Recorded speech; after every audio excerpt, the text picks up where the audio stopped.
Hi everyone. For my discussion board task this week, I've chosen to focus on constructivism at university.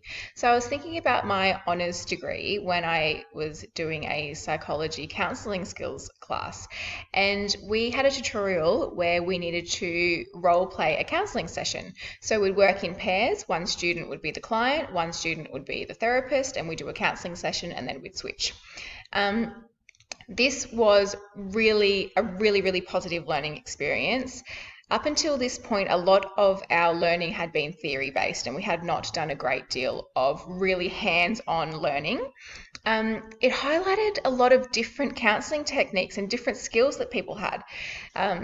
Some students would be prone to using certain language, and it was interesting to see how that can come across and how that can be received in a counselling session.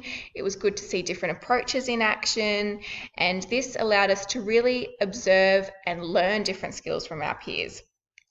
This tutorial-based scenario role-playing session was very student-centered, which is very constructivist in nature.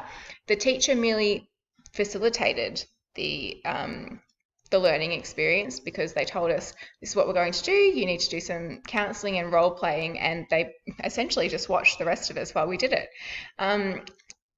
The strengths for this was it allowed us to practice and receive feedback in real time, which was really awesome. And we were able to work collaboratively and learn together as peers, as we could all share our ideas and go, hey, I really liked when you said this, or oh, I wasn't too sold on when you said that, maybe that you could word it differently. So that was a great learning experience.